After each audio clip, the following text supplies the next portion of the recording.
go live button.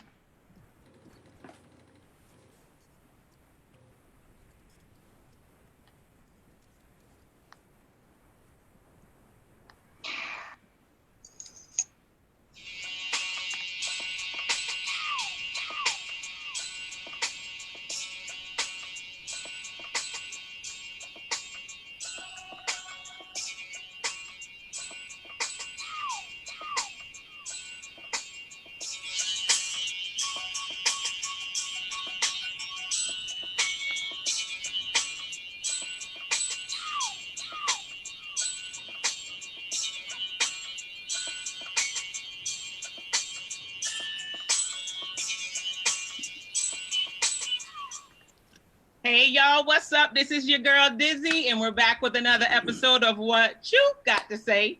I have got my crazy co-hosts in the building and two special guests in the building. You guys, before I introduce everybody, one, Traveling Mercies to Mr. Cabana Black, who is coming back from New York, and also speedy recovery to Cool Candace. Come on, boo, we need to see you again. Come on. Time to chop it up. All right, and so my two co-hosts who are here today is Miss Keela Mahogany. What's up, girl? Hey, y'all. And also I have Mr. Tyrone Gregory. Gang, gang. What's up? And our two special guests today are very dear to me. Mr. Thurston is here today. He is I want to call you a lifelong educator. So he has worked in elementary, middle, and high schools, and also as a father. So I want you guys to welcome Mr. Thurston. Shout out to all the teachers in the feed. Welcome. No doubt, no doubt. And also a guest that's very dear to me. You guys see her comments on almost every show, and we decided to go ahead and open up and let her join us today. This is Miss Sammy, my advocate. Miss Sam is a mother of 4. She has been in activism for 6 years, and she has most recently been appointed to an organizer for the Detroit Will Breathe organization. So I want you guys to welcome Miss Sam to What You Got to Say. What's up? Everybody, hi. All right, so the topic at hand today. I know y'all seen it online. All these people with this outrage. Oh, Lord. Cuties, the movie.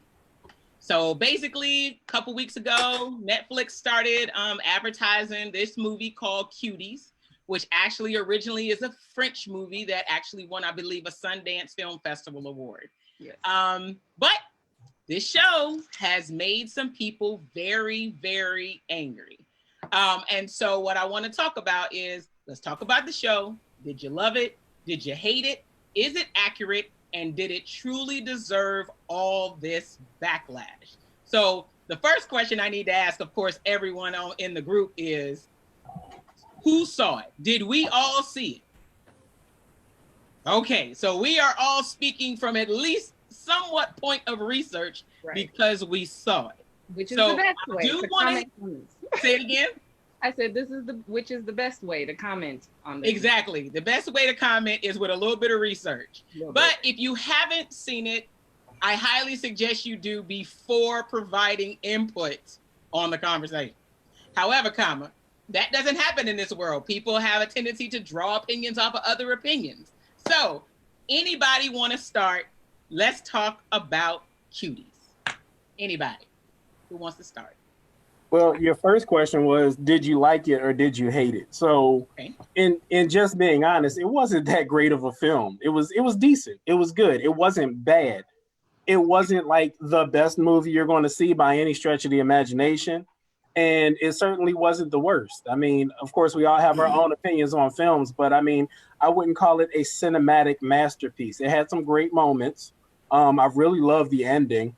The ending reminded me of School Days, which is one of my all-time favorite movies. So, it had its high points, but it wasn't a cinematic masterpiece. But I still feel that the topic was valid, real, and significant. Okay, valid, real, significant. Okay, gotcha. Moments. Any other comment? I'd like to add that I felt that it was the story was beautiful. I thought the story was accurate to being a young girl, like from my memories of being a young girl. And I agree with everything that Thurston said, and that's the only thing I would add to it. All right. I think going along with like watching like the trailers and the outrage everybody had, and then I watched the movie and I'm looking at it and I'm like, this is just a documentary on a little girl's life. If you really want to look at it, like that's little girls growing up. It just I mean, I don't know. It was stupid that the people would be so outraged. That's what I'm trying to say. Okay. What about you, Miss Sam? So I'm not known for my great movie picking skills when I say I like something, but I actually enjoyed that movie. I had heard a lot of hype about. So I have PTSD from child assault, and I had several people reach out to me and tell me not to watch the film because of that. So I had a long conversation with Dizzy about the film, and then I watched it. It did not deserve the nonsense online that it got. That was the watching it gave me a perspective onto a culture that I had not previously had, and I feel like that's super important. Plus, it was, when you look at it objectively, when you look at it that it was a true story of a girl's life, it changes the dynamic of the movie. Mm-hmm. And so I really enjoyed the movie personally. And when I say enjoyed, I mean like a movie that makes me feel a bunch of things, a movie that makes me feel for this kid, and a movie that makes me, because I was bullied too, a movie that makes me feel for her for being picked on. Like, that movie made me feel a lot. And so I really liked watching it. Okay. So liked watching it. I enjoyed it. Enjoyed it. Okay. All right. So now I'll definitely say I enjoyed it too. Like, I don't need a cinematic masterpiece to enjoy a good storyline. Mm-hmm. Yeah. Right. I don't think it was made for, I didn't look at it like an entertainment film. I looked at it as like a piece of art, a story that I'm reading by a real person, who, not like a blockbuster or something that has a lot of money thrown at it. It didn't have that feel to it. It felt like, you know, a regular person like myself went into a room, wrote down some words, and then put it, and actually was in the process of creating, you know, her story. So not that this story was about her, but just what she put together to tell this story. Agree. Okay, so I'm in the same boat as you guys. I do not feel it was a masterpiece, but there's a lot of movies that we enjoy and laugh at that are not masterpieces, like Half Baked. That's exactly what I was saying. It's a horribly shot film. Amazing. But I will watch it every time it comes on because it's so dumb, but I cannot turn away. I do feel no, I'm not gonna put my feelings in it yet. I'm gonna wait. Okay, so we did the like it or love it piece. All right. So so my next question was, did it deserve all of the backlash that came from social media on this movie? And then if you don't feel they did, why do you think it received the backlash that it did? And go. Anybody? It did not deserve all that backlash at all. Period, point blank. The people that were commenting, saying, "Oh, you know, it's putting a bad light on little girls and making it seem like she's all fast and hot and all this stuff." I'm like, so you nasty because you thinking that way. These are little kids. Period. That's it. That's my 2 cents. Got it. Sam? There were pieces that made me uncomfortable, but the pieces that made me uncomfortable were because of other people's comments, not my own thoughts. For example, the scene where these girls are doing the finger thing in the mouth and just acting what they see. They're acting what they see. And we did that as kids. Every single one of us did that as kids. Even kid with the youth pastor parents did that as kids. Like, we were trying to be cool. We saw it got attention and we wanted that attention. Mm-hmm. Like, for them to boil it down to, oh, well, they're clothes.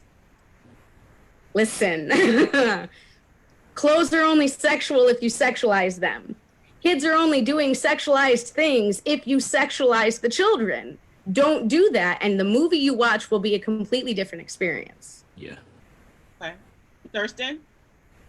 Well, I don't know if I agree entirely with the clothes are only sexual if you sexualize them. I don't know if I agree with that entirely. I get your point, though, that ideally that is the way it should be, because that thought process behind, oh, the clothing can be too sexual is the whole reason you hear arguments like, oh, your daughter can't wear that to school because it's going to distract the boys. Why is it my daughter's responsibility to keep the boys' attention? Isn't that the teacher's responsibility? Like, that's not okay. But I mean, also, that's an ideal. That's not necessarily the real world, and that's not the way a lot of people are going to look at it. But to answer the initial question, did the movie deserve the backlash that it got? You have to take into consideration that we are in post-Me Too America now. So that's part of the consideration. Okay. But in spite of that, looking throughout the history of cinema, I posted a list on my Facebook. Lolita, The Crush, Kids, Lipstick, The Little Girl Who Lives Down the Lane, Pretty Baby, Let the Right One In, Hard Candy, Sleepers, Running with Scissors, Something About Amelia, 13. All of these films featured main characters who were young, underage young, that were participating in things that were more sexual than what was in this movie. Right. Like, well above and beyond. And they, to a great extent, some of those movies like actually promoted it and tried to, like, I shouldn't say they tried to normalize it because I don't know the actual intent of the filmmaker, but it seemed like they were trying to normalize it. This movie clearly drew a line in the sand where the main character said, you know what, this ain't right. Let me be a little girl for a little while. Agreed. Yeah. I definitely agree with everything that you guys are saying. Go to Greg first. Okay, go ahead, Greg. I went. Dizzy, you gotta go then. You gotta go. Okay, well then I'll bring something. So, all right, so I do not feel that the movie deserved all the backlash that it received. But to me, after I watched the movie, it was very apparent to me that individuals who were irate the most, there's no way you watch this movie to be this upset about it. And I feel, so one of the things that I definitely pointed out was, I went back, because I'm a researcher, I went back and I looked at what the original poster looked like for the French version of the film. Yep. It was little girls running down the street with shopping bags, and they have actually in the movie they were throwing underwear in the air, but it was 5 girls running up the street with shopping bags and looking like 11-year-old girls in the mall almost, but it was like an outside picture. I will have to say though, boo Netflix for your decision to change the advertising for this movie. Because I don't know why you didn't think that America wouldn't look at it unless you put girls in this clothing on the front. What does that mean? What does that mean? Right. And so that to me, exactly, Keila, to me that is saying you already felt that people would watch this movie unless you put a wow factor in front of it. And to you, your wow factor was these girls in inappropriate clothing, not my call, but I'm just saying inappropriate clothing in suggestive positions to get this attention. Go ahead, Sam, I'm sorry. So what really, I mean, all of that, I agree. One of the big points though that bothered me about that poster is that picture, those outfits, that specific scene is what? A minute? Mm-hmm, mm-hmm. They took the most, the biggest scene where that kind of thing is going on and used that for their poster. And that scene isn't very long. That's not the premise of the whole movie. Right. And the goal of having a poster is to show you what the movie's about. And frankly, that's not what the movie was about. Nope. It's disingenuous. I say it didn't deserve the backlash because people didn't watch it, because they were calling it disgusting. Like, the total movie is disgusting. You know, I watched 10 minutes of it and it's just disgusting. And it took me 30 to 40 minutes before we even got to a scene that was like that, you know, where I had to turn my head, or, you know, where I would think, okay, maybe this is what they're talking about when they're like, this is disgusting. But in my opinion, it's like, what are you feeling inside of your body that makes you, when you look at this, not one, like if you're a woman, not look back to when you were a child. And I'm not saying that every little girl was out there like this, but every little girl was curious.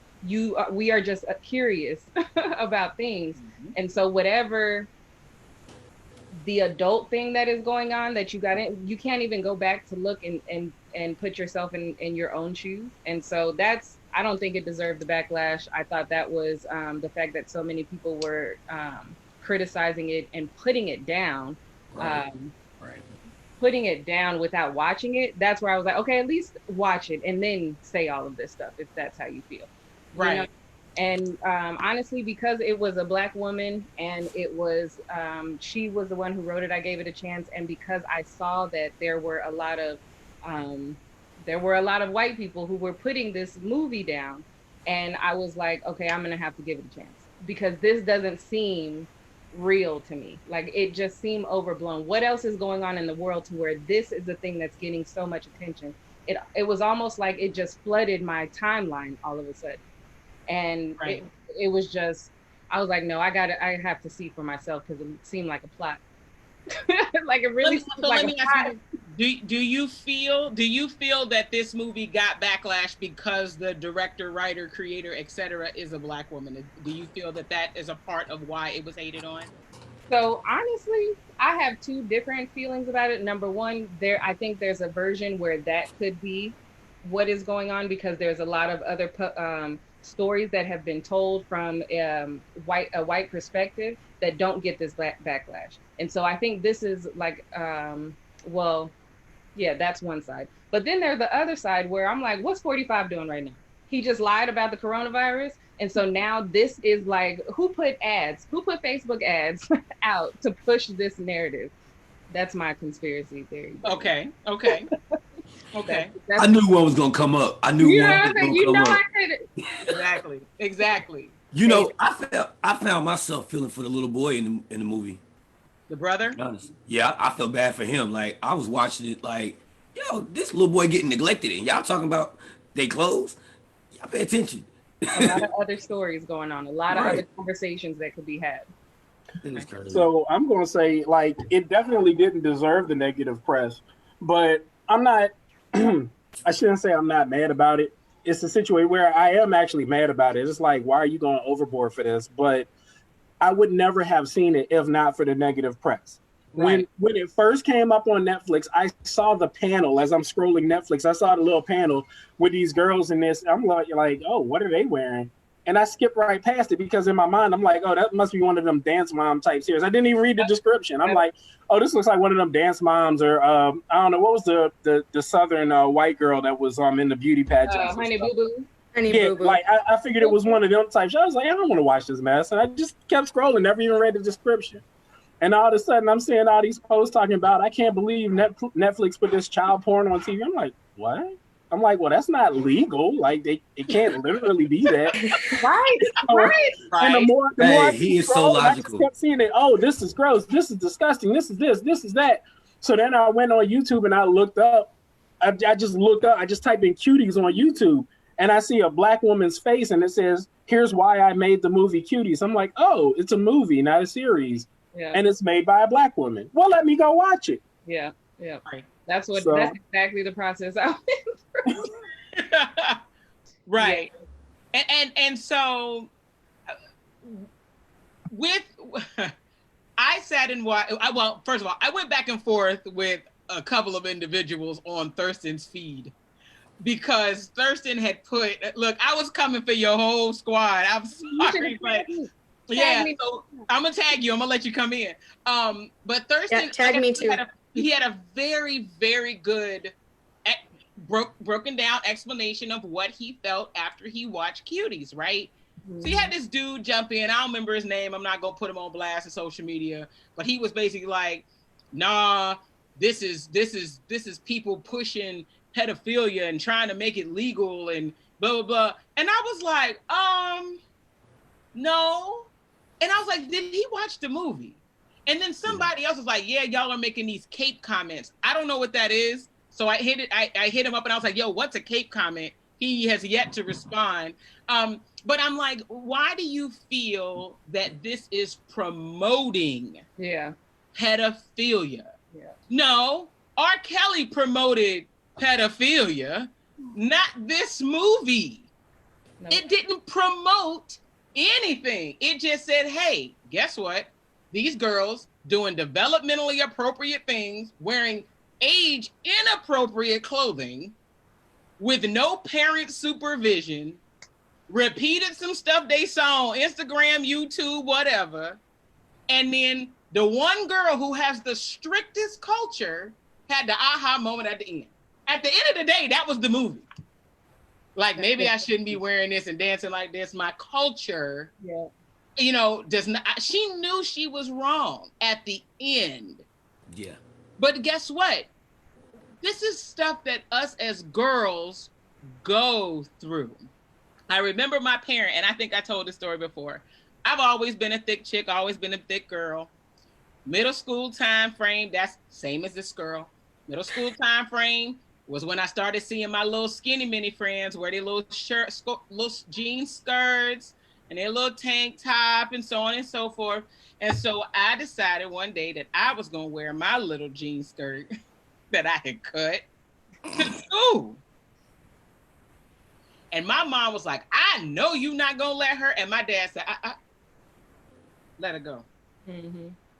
He said, I'm telling you, she will never wear that skirt again. Let her wear that skirt. He said, they're not gonna see nothing. You know, Shonda got thunder thighs. They're not gonna see nothing. Yeah. But she is going to be so uncomfortable. She'll never wear that skirt. Baby, I don't think I made it past third period. It was just the attention that I received. No, ma'am. Not at my age. I even now, I don't like that attention. But my dad already knew this is a milestone she's getting ready to go past. You know what I'm saying? So I don't know, yo. I just I don't know. I think this is a normal movie. I just think that what makes this particular situation so different is that she is coming from a Muslim household. They are super, super conservative with clothing. Sorry. Go ahead. She's also not, in addition to the fact that they're this super tight culture, she's going through a massive life change with her parents. Right. Yes. With absolutely no supervision. Exactly. I mean, you've got, we're okay with spoilers, right? Yeah. I mean, it is what it is. Hopefully, if they're going to comment, they've seen it. If they haven't, go see it. So she's wearing a belly shirt. She's about to get busted wearing a belly shirt when she knows she's not supposed to. So she hides under the bed. Her mom comes in and she finds out that her dad is marrying someone else too. And she has no one to talk to about that. She has no way to process that. And it's trauma for her. Correct. And so she's got all of this trauma, plus she's getting picked on by these girls for not fitting in. So she's doing everything she can to fit in somewhere. Yeah. And it just so happens that's where she fit. Right. For temporarily. Right. I think that people, because I didn't answer your question earlier, I think that people will literally go out of their way to villainize anything created by Black people. And that's what they did this time. the movie, I was told, also was glorifying pedophilia. I went round and round and round with this guy who was also an activist and was also doing Black Lives Matter events. And when I tried to explain to him why this movie was getting the backlash it was getting, I was told that I glorify pedophilia and I should be disgusted with myself because I have 4 children. Oh my God. So a lot of the, I'm going to say this, a lot of the demographic of the people who are outraged are white. And they haven't actually watched it. All right, so just listening to the last set of comments, and like there's 2 topics that I want to comment on, but I'm going to keep it to one at a time so we can, discuss in between. Okay. So I'm going to start with the first one, which was just the use of the word trauma. And every time I hear the word trauma, it reminds me of something I went through a couple years ago in the school district of Philadelphia, teaching there, where basically I was privy to a conversation between some young men about a young lady that was one of our students in the building. And this was at a middle school, and the girl in question was in the 7th grade. And I'm not going to go into details about the situation, but I remember hearing that, addressing it the best I could in the moment, coming home. And when I got home and walked in the house and my daughter walks in, and I looked at her and I literally just started crying because she was the same age as the young lady that the boys were discussing.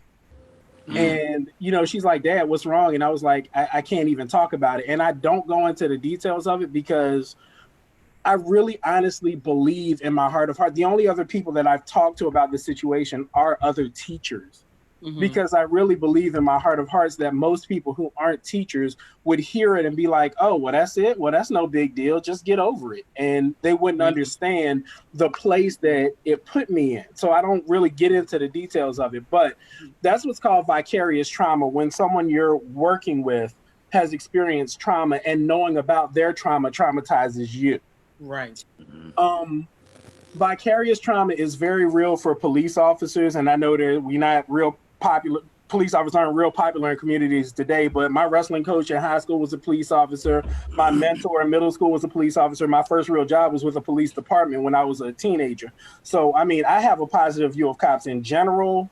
I'm not pleased with some of the things happening, but anyway, my point is vicarious trauma is real for police officers, firefighters, EMTs. I volunteered on the EMT crew when I was in college. And vicarious trauma is real for military personnel, dealing with other military personnel who have been through trauma, psychologists, therapists, stuff like that, and teachers. Teachers are high on the list of professions where people experience vicarious trauma. Right. And we're working with children. So if teachers are experiencing so much trauma because of the people they're working with, and the people we're working with are kids, that tells us that in American society today, our kids are being exposed to more traumatic incidents and events and things in their life than people are realizing. And unfortunately, because of some of the rules and laws, once kids reach the age of like 11 or 12 or something, they can go to a psychologist and tell a psychologist about things they've been through. And there's no law telling that psychologist or that doctor that they even have to tell the parents what the kids are talking about. Right. There are millions of parents at home right now who you have no idea what your child has been through. On social media or in real life. You've got a boy who was in the bathroom by himself, and 8 girls walked in the bathroom and pulled his pants down and started teasing him, and you don't even know it as a parent that this happened to your son, or something similar happened to your daughter, and things like that. It's like, you have to consider that when looking at these movies, these films and plays, or any other books, or whatever media is talking about people's real world experiences, before you condemn it and say, oh, that's not realistic, that's not, that's promoting whatever. No, it's real life. This is what's happening. Thank you. And I agree 100%, Thurston. I also work in early childhood education. I'm not a teacher, but I do run a military youth center. And there are a lot of things that children are very comfortable talking to us about, that we always have that, oh, the parents have this, oh, not my child reaction. And it's like, yes, your child. We know your child. You know the child that they allow you to see. We know your child. You know what I mean? And so when I saw this movie, I was just like, I don't want to say what is the problem, but what's the problem? What's the problem? This is mild. Because Keela, I want her to expand on this. Last week when we decided to discuss this subject, Keela brought up an amazing point to me about the clothing that children are wearing for athletics. Girls, what they're wearing for athletics. And I want you to expand on it. My bag right there. She may not even remember everything she said That's my bag right there. Right. So I need Keela to talk about that because we had this conversation before I even saw the movie. So Keela, go ahead and expand on that piece. So one of the things that I really didn't understand from some of the outrage from people was that we allow so many things at the current moment. The adults who came before us, right? Not me, because I didn't make any of this. Not us, we didn't create any of this. But what has been happening in the past is you can't be mad at this movie. So sports, get mad at your gymnasts. The parents who put the gymnasts on the floor, flipping and tumbling around, having their legs straight up in the air, like splits. The better the splits you can do, the better that you are. And they're all wearing bikinis. But they seem to be able to find some shorts and biker shorts for the men. I was having, were we talking about, me and KB were talking about this, and he was like, well, that is a uniform that they have to wear and because of aerodynamics and, you know, such and such. And I said no, because they always seem to find clothing that doesn't have to be tight fit, short, you know, pretty much underwear for men to wear. And so if they can do that, then they can do it for women. But we have young girls, like, when do we start playing sports? 5, 6, 7, you know, that's when the girls get in cheerleading outfits with the shortest of skirts to where now you can actually see the little underwear that go into them. Track and field, volleyball with the little bitty short. And this is what they wear all day. So it's not even like they're just wearing it for the sport, but they go along their day in elementary school, in high school, wearing these outfits through every single class. And so that's what I didn't understand. Are you really upset at this movie, or like, what is it? Because if you're upset at this movie, then I need you to be upset at society, period. Okay. I got to chime in on this one. Now, I graduated from high school in 1997, and I remember it's not just sports. This is why I'm bringing it up. It's not just sports. And then I'm going to talk about a specific sport that I've coached. But it's not just sports. I remember in high school thinking, I don't understand how whenever we had a football game, the cheerleaders would wear their cheerleading uniform all day long, and those skirts were short, like you said. And you're sitting in that desk in school, and this was, you know, back when the plastic desks were first starting to come out. So some of our classrooms had the wooden desks, and some had the plastic ones and whatever. And I'm sitting there thinking, I would be so uncomfortable with my naked thighs on that desk. How comfortable going class to class, sitting behind everyone else. No one is wiping these desks down in between, and you just gonna stick your bare thighs up on this desk where someone else was just sitting in for an hour and a half the period before. Your whole private part. Yeah, I'm like, I never said anything about it because I figured, well, I guess they're comfortable with it. Ain't my business, whatever. And I mean, honestly, as a high school boy, it's like, oh, that looks cute. So, but I just, you know, it's like, wow, that's really uncomfortable. But it's not just sports, it's fashion in general, because it wasn't just the cheerleaders, regular girls just wearing their regular clothes, shorts, skirts, whatever. It's short enough that if you sit down in the desk, you've got nothing covering the back of your thigh, whereas all the boys' fashion came down to the knee or below. And if it didn't, you got teased for it.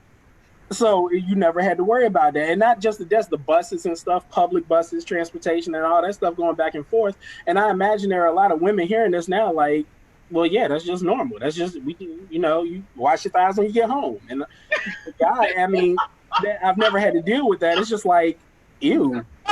Only the thigh, though? Only the thigh? Well, you know what I'm saying. Undercarriage. Give your thigh, the undercarriage. Did you say the undercarriage? The under. No, Went down the whole undercarriage. So, I think I just and felt then- vicarious trauma just now.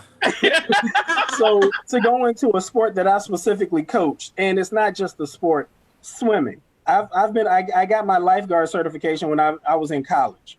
I've been a lifeguard either full-time or part-time or seasonally ever since college because I'm teaching now, so my summers are free. I'm also a lifeguard instructor.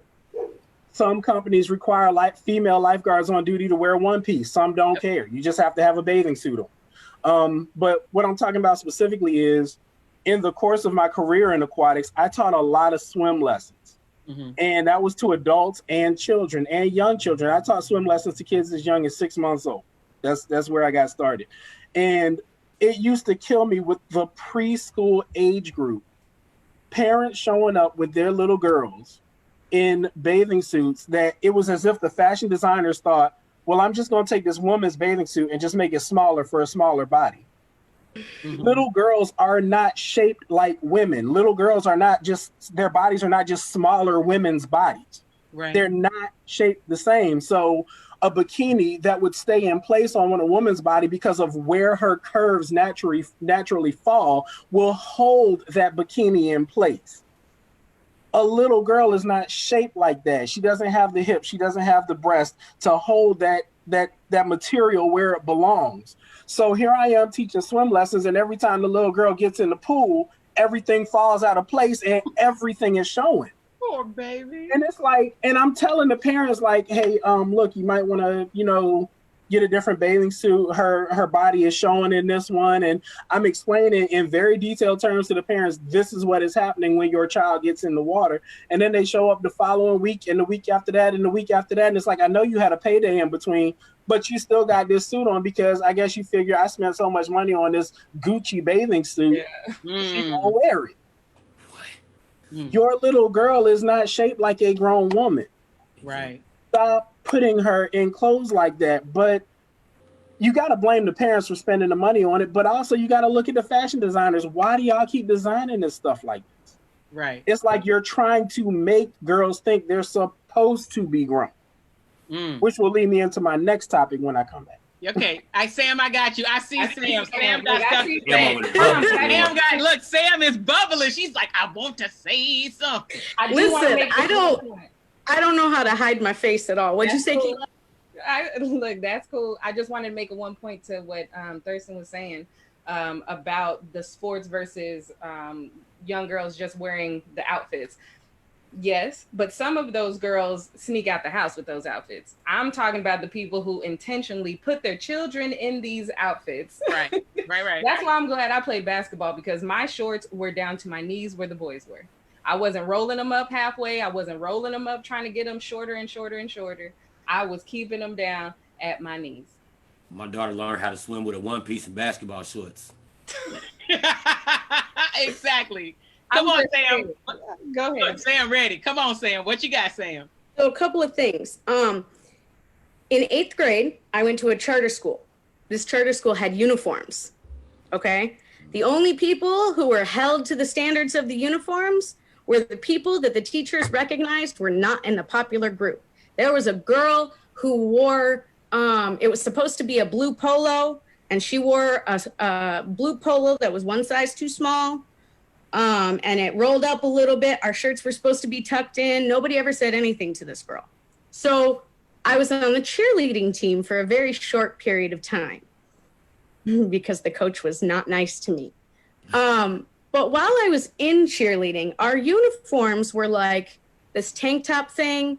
And then our skirts went to probably just below mid thigh. Okay. It never occurred to me as a kid wearing a cheerleading uniform that I needed to be aware of the other people who were looking at me. It never occurred to me that I had to say, oh no, my skirt is too short. Right. Because that wasn't a thing when I was a kid. Like, nobody talked about that. As to... I'm collecting my thoughts. Hold on. Okay. So I was on the swim team in high school. It was told to us that The reason we wore one-piece suits was because it added resistance. We also wore nylons, shorts, anything that we could put on our bodies to add resistance to while we were swimming to make us faster when it was just a one piece. Right. We also had to wear swim caps. I have 2 daughters, ages 5 and 8, and my daughters love themselves. And so we have open communication. Like, there were things that I couldn't discuss with my parents. That doesn't work here. We talk about everything. You got a question, ask mom, I'll give you an answer. We don't do, I'll tell you when you're older, because they won't ask again. Right. So I let my kids pick their clothing because they're their bodies within reason. Mm-hmm. So my daughters wear bikinis because they're playing in the sprinkler in the front yard. It's hot as shit. Mm-hmm. I'm not going to make them wear more because somebody else might get uncomfortable. Like, why should, and this is a big thing for me, why should girls my daughter's age have to conform to something someone else wants them to wear because other people say so? Why is that a thing that should happen? That's not fair. Right. Now, Gucci, I'm not buying Gucci shit for my kid. We're not Right. doing it. Like, if it's like super expensive Louis Vuitton, whatever the fuck, I'm not doing that. I can't afford that, and I'm not spending that kind of money. Right. However, I will note that my son, he's 12, and I had to take him to get new clothes. And he broadcast to me that he is a big fan of Nike. Mm-hmm. Now, as a kid, we were too poor for anything brand specific. Now we're a little bit better off as an adult, so I allowed him to get those things, Nike shoes, a Nike shirt, blah, blah, blah. So do we not do the same thing for girls if they have a brand that they enjoy because it might be considered sexual by other people? Because I'm not down with that. Like, if she likes a brand, like, say she's the same age as Jonah, she's 12. If she likes a brand, hey mom, I really like this brand, can I get these clothes? You take your kid shopping. Like, you go with your child, you communicate, and that's a big thing. These are tiny human beings.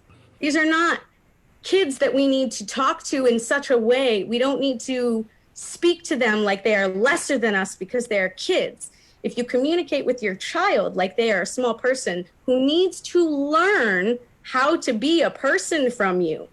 Like, you don't have kids to be like, all right, have fun. Like, you have kids because you're raising children. You chose to do that. Right. So you have open dialogue with your kids. And I'm not saying I'm perfect because I'm not. That's not a thing. Right. But you have open dialogue with your kids while you're purchasing the items that they want to wear. Mm-hmm.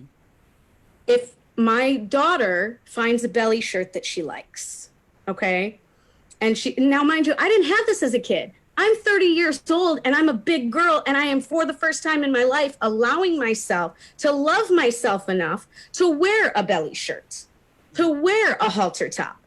Because I grew up with youth pastor parents. We were not allowed to show our bodies lest we let our brothers stumble, which never made any sense to me. Okay. So if she says, hey, I want to wear this belly shirt. You ask your child, well, why? What about this belly shirt do you like the most? Oh, well, I like it because it's pink and it's short. Cool, let's get it. Well, I like it because it shows my belly. Why is that something Right. Can you explain that to me? If you go at your kid like it's something, like their body is something to be inherently ashamed of, then you're going to raise a child ashamed of their body. Mm-hmm. You have to be careful. Agreed. Yeah, I agree with that entirely. And I think the movie actually touches on that. It doesn't specifically touch on that, but it points out young girls don't think about who's looking, like you just said. And that's really a fact, which is one reason I felt when my daughter, who turns 14 today, when she was younger, I felt I needed to do more to preserve her modesty as her father, because I knew she wasn't thinking about it. okay, we're getting ready to go to Six Flags. We're going to have a great time. We're going to get on some roller coasters. Oh, Dad, I want to wear this. And she holds up a little sundress. And it's like, okay, she's not thinking about the fact that if she's on a coaster with a sundress, it's going to fly up and everything's going to be showing. So then I, as a father, have to say, okay, you can wear that. Let's put on these shorts under it or something like that so that I can let her have what she wants but still protect her modesty. She's 14 now. She's in high school. She knows what she needs to cover and what she needs to protect. So if she decides she wants to wear a dress, I'm not running around behind her still saying, hey, put on shorts under that. Right. Now, sometimes she will, on her own, as a habit that she developed when she was younger, she will still put on shorts under a skirt or a dress if she feels like, oh, this might show something that I don't want to show. Mm-hmm. But that's her decision now because she's old enough to think about it. And the reason I say it kind of addresses that in the movie is because these girls know the things they want to do. They know, well, we want to dress like this. We want to do like this. But they're not thinking about trying to get boys' attention, as is reflected in several scenes. But most prominently to me is when the main character, I forget her name, when she walks into the school wearing a quote-unquote cute outfit for the first time. And one of the boys walks up to her and he's like, hey, you look great today. And she basically just turns her head and keeps walking. She doesn't even say thank you. It's just like she acknowledges that he spoke to her and she's like, And then she goes to talk to her friends. So she wasn't thinking, oh, I'm trying to show off for boys. I'm trying to show off for men. She was just thinking, I want to look cute. And this is what I look cute in. So I'm going to wear it. Right. Go ahead, Keela. Oh, I wanted to say, I wasn't trying to say with the whole sports, when I was talking about the sports and the outfits that they wear, I'm not saying that people shouldn't do that. That's already happening. What I'm saying is be mad at everything if you're going to be mad at everything. The people who were mad at everything. That's what I mean. Be outraged at all of that. Don't also have your child in volleyball, but be mad at Cuties. Cherry picking. Because of that, you can't cherry pick. That's my thing. But I love gymnastics. I love all that, and I don't have kids, so I have no comments on that part. What people do with their children, I'll do with whatever I want if I ever have one. Right. and I think one thing that I liked about the movie, I watched this movie with my husband. Okay. Because I told him I was going to watch it for the show, so he sat and watched it with me, and he was able to explain some of the Muslim customs and culture things in there that I didn't understand or didn't know about. Because at the beginning of the movie, I was like, why is everybody else wearing the head wrap, and she doesn't have to wear the head wrap? And my husband knew right off the bat. He was like, because she hasn't started her menstrual cycle yet, she's still a girl in everyone's eyes. I was like, oh. And then later on in the movie, she started, and I was like, oh, now you got to start wearing head wraps or whatever. But what I thought was very realistic about this movie was, did you guys catch that, okay, when she first saw the girls were dressed grown. I'm just going to say dressed grown. I'm not going to necessarily say inappropriate. The girls were dressed grown, little grown. And all through, they kind of sort of dressed like that, give or take. Mm-hmm. But when the main character took that picture of her private parts and posted it on Facebook or Instagram or whatever the hell it was, the girls were like, why did you do that? Yep. Now everybody's gonna think we're sluts. And I was like, y'all missed that, for the ones that watched the movie, y'all missed that whole aha moment of these 11-year-old girls saying, hold up. Yeah. I mean, I'll wear this halter top. Yeah. I'll wear these little shorts. But you, my friend, have gone too far for me. You've gone too far for me. Because for them, it's not about sexy. It's about cute. Yeah. It's about cute. They feel cute in the little shorts. They feel cute in the little top. And then when she did that, it was very clear that, oh, wait, I definitely agree there. Yes. And I thought to me that piece was genius. That statement was genius. And I was like, did all these grown people miss the fact that the girls themselves had an aha moment? Like, yo, I didn't. Nah, nah. That's too much for me. I don't think the creator missed the moment to teach in this movie. No, no, she didn't. She didn't at all. And I like. Go ahead, Greg. You have something? Do you have something? Just going back to what you were saying, all these grown people that watched the movie, how did y'all miss things like that? But the second thing for me is this: after watching the movie, being a grown ass man with kids, with a daughter, and I watched it, and I'm like, oh, good movie. I'm gonna let my daughter watch it now. Like, but they want to put all this, you know, perverseness to the movie, and it's like, so are y'all just some nasty motherfuckers? I wanna chime in on what you just said. After you watched it, you thought, oh yeah, that's something I would let my daughter watch too. So I am dealing right now with this. I saw it. And I think you saw a comment that one of the women put on my post. It reminded her of when her mom took her to see Kids and how watching the movie Kids helped her make better decisions through her adolescence and teen years, right? Come on. So I watched this movie and I thought to myself, my daughter isn't doing these things to this extent at all that I know of.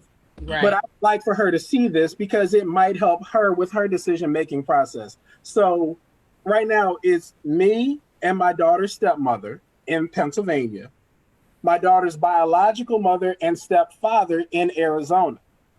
I saw the movie and I said to myself, this is something I want my daughter to see, but I am one of 4 adults raising her. Right. I don't want to make this decision by myself. Let me tell others about it. The other 3 adults, none of them have seen the movie. All 3 of them refuse to watch it, and all 3 of them have explicitly said, I do not want her to see this. Based on assessments they've heard from other people, most of whom also haven't seen the movie. And how do you deal with that situation, being her? I can't even put things like on, but being her biological father, how do you defer to 3 other people? It definitely, I don't like it, but I'm also not bullheaded enough, even though I'm an Aries, I'm not bullheaded enough to say, well, I'm going to show it to her anyway.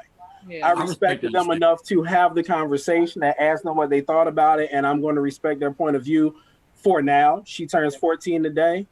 When she turns 16, I'll probably have a different perspective on it and be like, come on, let's go watch this movie. Right. But for now, I'm going to respect that input. I understand that being a stepfather. So, like, I always try to push things past my son's biological dads, if need be, type situations. You know what I'm saying? Just to respect the boundaries that they have with their child. But other than that, they old enough. Come on. I don't be bothering with it. But I did show that respect with them growing up. Right. That's one thing that I'm definitely going to defer to them a little bit. There are other things that it's like, no, as her dad, this is going to happen. Like, I'm not going to ask anyone for permission to show her how to put air in a car tire. I'm not going to ask anyone for permission to show her how to load and safely handle a weapon. I'm not going to ask anyone for permission to teach her how to swim or something like that. It's like, no, these are life skills. This is something I want her to know. She's going to know this. But when it comes to something like that, I'm going to defer a little bit. Exactly. So I have a comment in my watch party. So this is our friend. So we have a friend that actually tunes in from France and Cameroon every once in a while. His name is Frank. So Frank has a daughter, and we had another show that we were discussing about having open lines of communication with your children. And he was like, I don't know. There's some conversations I don't want to have with my daughter. Like, you know, I don't want to talk about period stuff, and I don't want to talk about that. And I was like, dude, if she's comfortable enough to come to you to talk about that, you need to talk to her about that before she comes.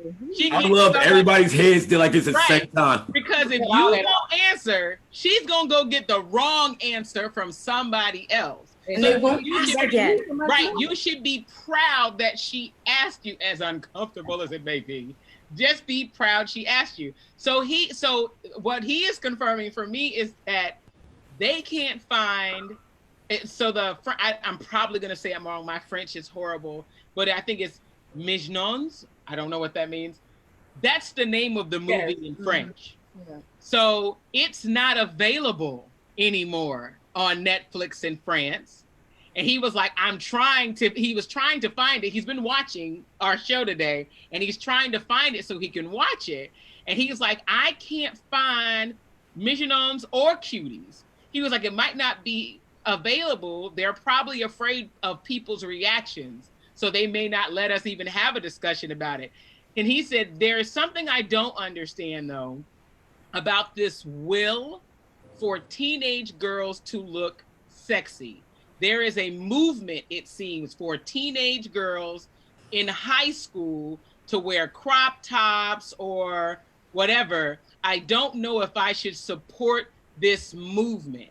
And so I'm gonna tell you what my response was, but I definitely need y'all to chime in because I don't have a teenage girl yet. I got a teenage boy. And I told him, I said, it's not about, for me anyway, I can't talk for anyone else's child. I don't feel it's about being sexy in that age. They want to be cute. Us as adults have a tendency to sexualize things that kids do not sexualize. Because we trying to get to the D. You right. know, kids aren't trying to get to the D. Women trying to get to the D. And, right. So one thing I encourage, she's so stupid, I'm trying to get to the D. Lord have mercy. What am I gonna do with you, Keela? Okay, so one thing I encourage, and this might be asking too much for some parents, and honestly, I've learned this stuff on accident. I highly encourage parents to research developmentally appropriate behavior of your children based on age. Yes! I'm going to say it again. Please go research developmentally appropriate behavior based on your child's age. I promise you, a lot of the headaches and situations that you are dealing with your children will be slightly easier. I'm not saying it's going to make your whole life easier. It will make it slightly easier if you understand that my child at this age, this is generally how they are going to act. And when parents have their biggest meltdowns, not the children, the parents, have their biggest meltdowns is when you have incorrect expectations of your child at the age that they are. When your child is 11, 12, 13, this is the age of exploration. You and think Keela sat there sipping her tea when you said it. Well, thank you. Thank you. This is the and age throwing in of, neurodivergence. Right. You have to throw that in there too. Right. This is the age. So guess what? When your daughter walks outside and has on the crop top at, let's say, 11, 12, she is not thinking that she's outside in the front yard running through the sprinkler looking like Megan Thee Stallion. That's not the mentality your daughter has. But you, my friends, see why you out there dressed like Megan Thee Stallion. You know what I'm saying? It's us. In addition to researching the developmentally appropriate behaviors, which is vital. That's absolutely vital because so many people have that misconception. But in addition to that, I'm not saying leave that out. That's important. Also think back to you and your own circle of friends at that age. And so many of us have this perception where we look at our child through a parent's eyes instead of remembering how we would look at them through our eyes when we were that age. And I'm not excusing the poor decisions because preteens and teens make bad decisions. That's why they're not allowed to sign legal contracts. Like that's why you're there as a parent. Exactly. Like, but you've got to remember, because that moment of stress, like, oh my God, I can't believe my child is thinking that way. And then you realize you were thinking maybe even worse when you were that age. You know what I'm saying? I've got 3 boys. 2 of them are teenagers. I feel so blessed in that I will never have to be concerned about getting a phone call from a police department. Hey, we got your kid locked up. They were shooting at somebody in the mall. That is not a concern that I know I'm never going to have that concern. Right. When my mother was raising me, she might have had that question in the back of her head. So I'm like, I had an assigned seat in school suspension when I was in middle school. That was my life. I was the only student in my entire middle school that had an assigned seat in school suspension. I'm not exaggerating. I went to Sealton Lindsay Middle School in Hampton, Virginia. I'm Same probably still here. in the school records. Like, you can go check. I had an assigned seat in suspension in middle school, in the detention, in school suspension room. My kids don't have that. So when they do something that I'm like, oh my God, I can't believe my kid did that, then it's always like, well, shoot, at least I don't act like I acted. Exactly. That part. Say it That part. again. Yeah. 5th grade to 23, I was on punishment. So I'm just saying. Dizzy, you still on punishment. I can't even get mad. And I agree, Thursday. I can't even get mad. I can get mad, but I really can't be angry with my children to the point where I can't believe you said. I'd be like, well, wait a minute. That's kind of what I would have said. I kind of would have did that.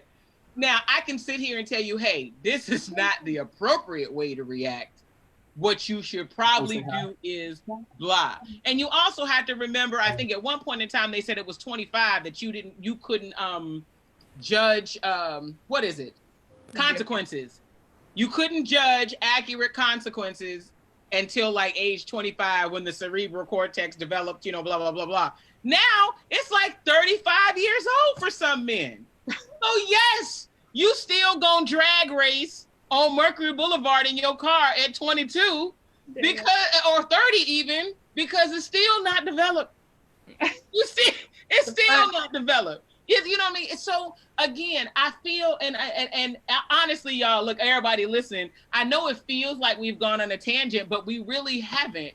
We are talking about decision-making of our children and the tools that you give to your children to be able to have these aha moments like the main character of Cuties had. So we are at the hour mark. Can I say one thing? I got you. Go ahead, Keela. Okay, so I did want to say that one take that could explain why children act the way that they do and they seem to grow up so fast and start doing the things that, adults are doing. Could it be that adults want to be adults in a world full of children? You know what I mean? That's just what we're doing. We're watching the movies we want to watch, so they're accessible. And in the age of social media, you cannot contain that. Parental, locks and stuff like that are getting, less and less effective because things are becoming more and more normal. And so if we are adulting, i.e. watching porn, filming porn, music videos, TV shows, the art that we put out, the literature that we put out, all of these adult things because we are conversing with each other. But the children are in the room. They are in the room. They can't cover their ears enough. They can't close their eyes enough. They're very smart. We give them a phone from the time they're 2 years old to, and so they end up knowing the phone better than their parents. Right. And so my question is, in a perfect world, adults have a totally separate platform to which they, operate on, and children are really protected. I don't know if that's possible considering like this is just the way that the world works. And so adults are trying to adult while the children are in the room. And so the children are going to pick up on that, those things. I definitely did. Okay. Yes, Greg. Question. So, sister, are you saying that adults are really just big kids with money and authority? That's it. That's me. I mean, you're not big kid wrong. with money and authority. That's all I'm saying. I get, because you got to realize when you grow up to be able to do the things you couldn't do when you were a kid. Yep. And you see it. See it already. I like Luke Skywalker. That was Luke. Okay. I danced to him from the time I was 7. This 11, 12, 13 years old, like feeling like you want to be cute and stuff. 8 years old, 9 years old. I'm talking to my dad right now about that is how young you may need to be talking to your kids in a real way. Yes. Oh, yeah. Oh, yeah. Because, All right. So, I want to come back on this because I've been holding on to this topic from about halfway through. Okay. To address the whole issue of people saying that this movie is promoting or normalizing pedophilic relationships between younger and underage and adults. So there's so many dynamics there. First of all, to anyone who's watching this that hasn't seen it yet, please go watch it. There are no relationships. There is no intimate contact at all in the movie. There is no intimate contact between children and adults in the movie. It's not there. And in the scenes where the young ladies make themselves available for someone who's older, even if it's not an adult, every time it happens, that older person rejects them, which is a blessing because in the real world, that will not always happen. So that's one thing. Now, for the people who are saying that the movie was a gold mine, I heard a quote or read something somewhere, and it was directly said, "This movie is a gold mine for pedophiles." So I'm not a psychologist. I don't know the mind of a pedophile. I don't know what makes a grown man covet a little girl. But here's what I will say. In my perception, the reason a grown man is coveting a little girl probably has something to do with her youthfulness. So the compulsion of the little girls in this movie to make themselves as adult as possible does not seem to me to be what a grown man who is interested in little girls would be looking for.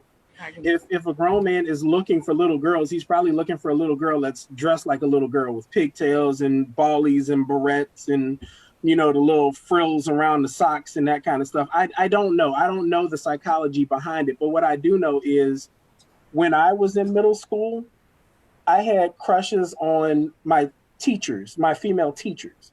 I had crushes on the mothers that were coming to pick up my friends and stuff like that. I was looking at looking for a cougar Thurston? Yeah, well, I mean, I think a lot of middle school and high school boys, they're looking for something that is older, more mature, more developed or whatever. And I really feel like that, not for all, but for some of the girls who wanted attention from boys, was the reason they were trying to live in that older space. I don't think that the average sixth grader who wants to dress like a college girl is doing it because she's trying to get the attention of college boys. Right. I feel like if the motivator is the attention from males, which it isn't always, I feel like if the motivator is attention from males, it's probably attention from their peers who are looking at Megan Thee Stallion on YouTube and whatnot. And they're like, I want to look like that so I can get attention from boys my age, not so I can get attention from these older Look at you pedophiles.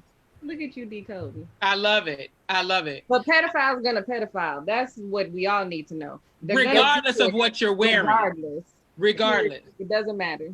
And that's exactly what I said to Sam during our conversation is that, we talk a lot about, oh my God, these girls are dressed so inappropriately and so on. And I get it, because I do think that in some instances, there is definitely a level of inappropriateness for age.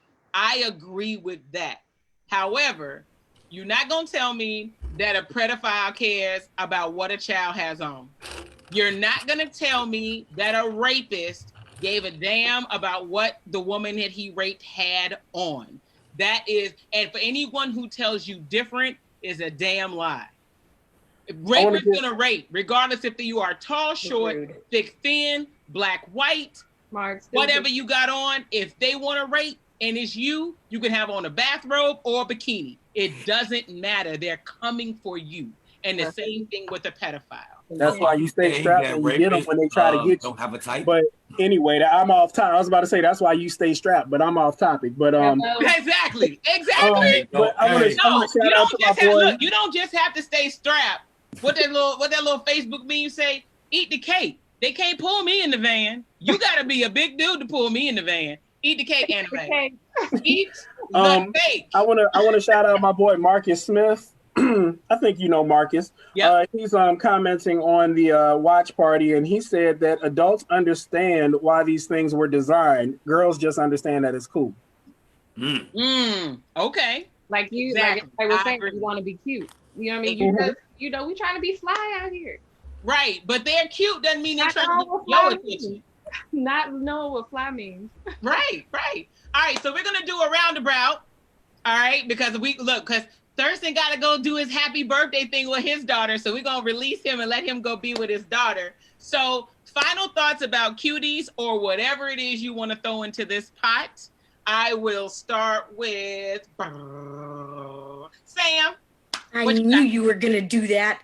I love you. My thoughts yet. Make somebody else go first. Okay, so who else has their thoughts together? You know Thurston does. He like, I'm trying to get off here so I can go have time with my daughter. Go ahead, Thurston. My final thoughts are, it's not a phenomenally great movie, but it is a phenomenally great story. I don't highly recommend that you set time aside. This is a must see. I'm not going to say that, but if you got time, watch it. Okay. I recommend that you watch it, and I recommend that you realize it's not fiction. It is a real story. It is a real situation. And if you don't believe that these are real world situations that our girls and young men are facing in the world today, then I challenge you to get yourself a TikTok or an Instagram and just scroll through that, John, because I'm going to tell you, the next 9-year-old girl I see on Instagram dancing the WAP, I might be sick. That is happening now. Currently. In your next room. Go in the next room. Just peek in. See what happens. Agreed. All right, Greg, what you got? Yo, oh man. Okay, so I agree with everything that Thurston just said. Number one, thank you for being on the show today. Sam, thank you. Y'all filled in for my battle buddies. Thank y'all. But listen, parents got to be parents. Period. Point blank. Parents have to be parents. Y'all out here, y'all outraged over a movie and y'all ain't even watching it, but yet your kid out there doing worse than what the hell was going on in that damn movie. I'm gonna tell you that shit now. Thank you. Parents gotta be parents, man. Period. And then on top of that, we gotta get to the point where we are listening to our youth. We're not listening to our youth. They are screaming. They're screaming for guidance. They're screaming for help. But we too busy worried about that WAP. Dang, who worried about the WAP? I don't know. What though? Somebody in because they ain't paying attention. Oh to yeah, their you babies. was worried about that WAP, and so that's why I'm telling. But don't worry. Oh no. I got a wife. I don't need no WAP. I got a wife. That is all right. I don't need no WAP. I got a wife. Hey. So what? Look, we can dive so deep into that. We got questions like, wait a minute, don't put Shell on Front Street like that. don't be disrespecting Shell like that. That wasn't. I was Look. saying it in congratulatory form. Like That's why you got that sleepy voice now. Shell already told us. Okay, Keela, what you got? Yeah, So go. first, I want to read what Michael Peterson, aka Military Dad, aka my father, he said, as the father of a 5, 10, 13, 16, 21, 30, and 39-year-old. First of all, he got more kids than Greg. Bro, where are all these he got more kids than Greg. That's why I had to look up. You see my face? This is news to me. Who are all these children? All my siblings. Right, who are all these kids? He said, I've had the opportunity to have conversations about how decisions I made for my family, myself, and my children have made on their development, which is true. Like I said last week, me and my dad have been going through, like, just having the talks the last year that I've been staying here with him.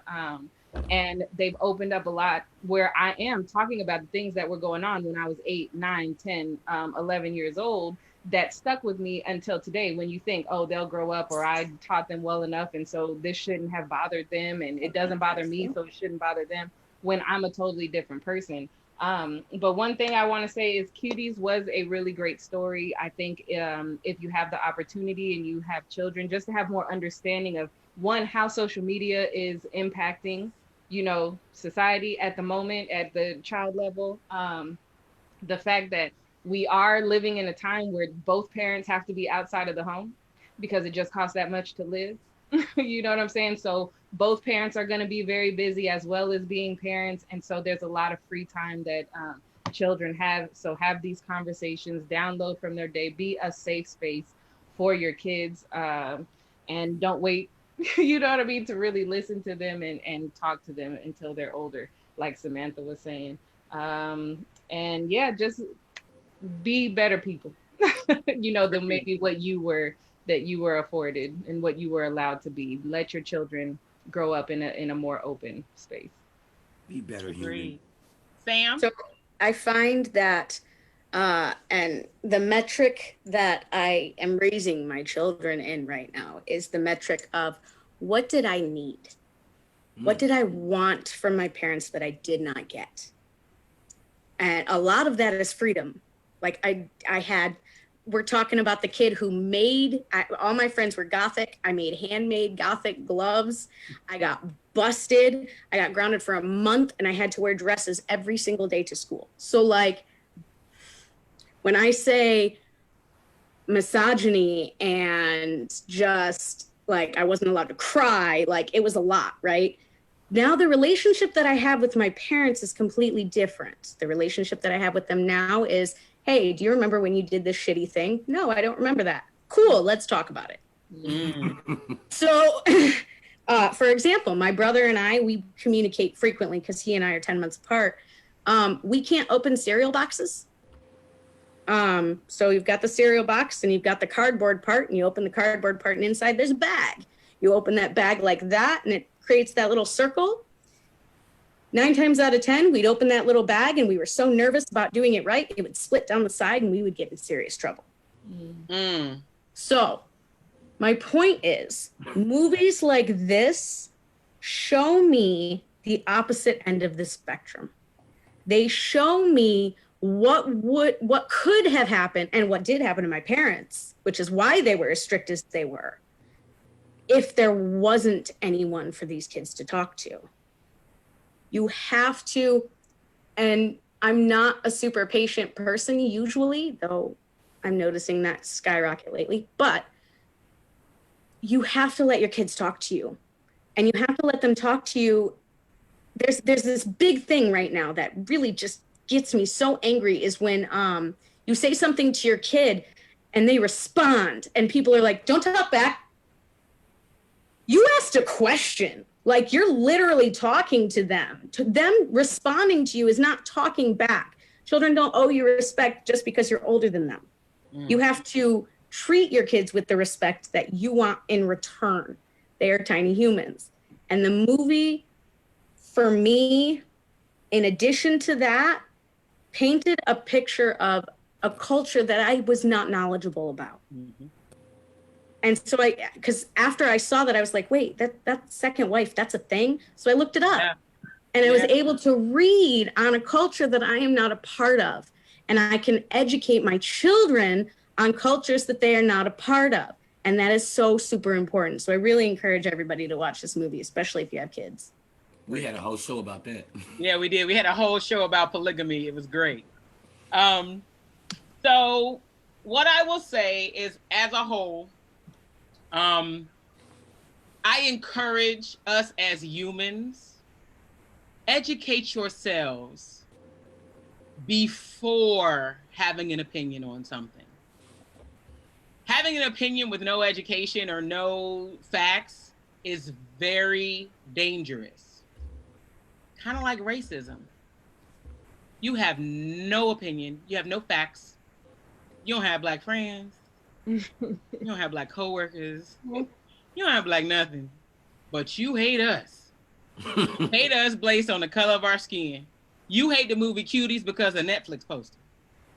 You haven't seen it, talked about it. It's the same people too. It's the same folks, probably. Exactly. So, although I don't feel it was the best movie, the best cinematographic experience, because I still want to know where were the permission slips for the dance competition. I still want to know, why was there no public ass whooping for flooding the apartment? Oh, yeah. And 3, I'm very concerned about her cousin after he got that phone back with that picture. I need to know what happened to them. But I want to. But what about the baby boy too? Yeah, and where's the baby boy? I want to know what's going on with him. Right? The little baby. And there was no He legal was raising her charges for stabbing siblings. the boy with the pencil. Right at all. Right. Yeah, and there was no I suspicion. mean, look, you smack my ass, I'm going to stab you with a pencil too. Yeah, that's inappropriate. I don't know. I don't think I'd be too mad if my daughter stabbed somebody with a pencil if they Me smacked neither. her ass. Me neither. Slap my daughter's ass on. So what? I know, right? So what I would say is, again, we're going back to a point of another show. Encourage lines of communication with your children.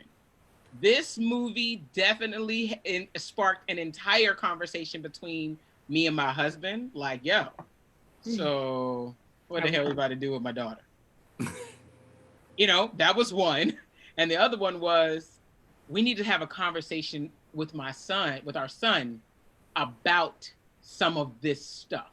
Mm-hmm. And so all movies that teach you something are not supposed to be rainbows and butterflies. It's not. 9 times out of 10, we learn out of some type of hurt, some type of pain, some type of something. So with that said, I will tell you all, embrace the aha moments. All the other shit is irrelevant. So we thank you for joining us again for What You Got to Say. We love you, Candace. We love you, Cabana. Happy birthday to Thurston's daughter. And we will put everyone's social media information in the comment section. Say thank you. Candace, you want to come say hi? Yes. You're going to say happy birthday to her? Yeah, let's do it. Go ahead, real quick. Look, ain't nobody. Hold on. Like, I Maybe I should let Samantha sing happy birthday. You still got them golden. Look at her. Maybe. How are you? Good. How are you? Good. Happy birthday to you, ma'am. Thank you. We're going to let you have your dad back now, okay? Thank you for letting us borrow him for a little while. Oh, we got nothing. I know we got all the babies everywhere. She had to go potty. All right, y'all. Thank y'all again for joining us. What You Got to Say. We'll see y'all next week. Pieces. Bye. Thank you. You're welcome. Thanks Thank for having you. me. I really enjoyed it.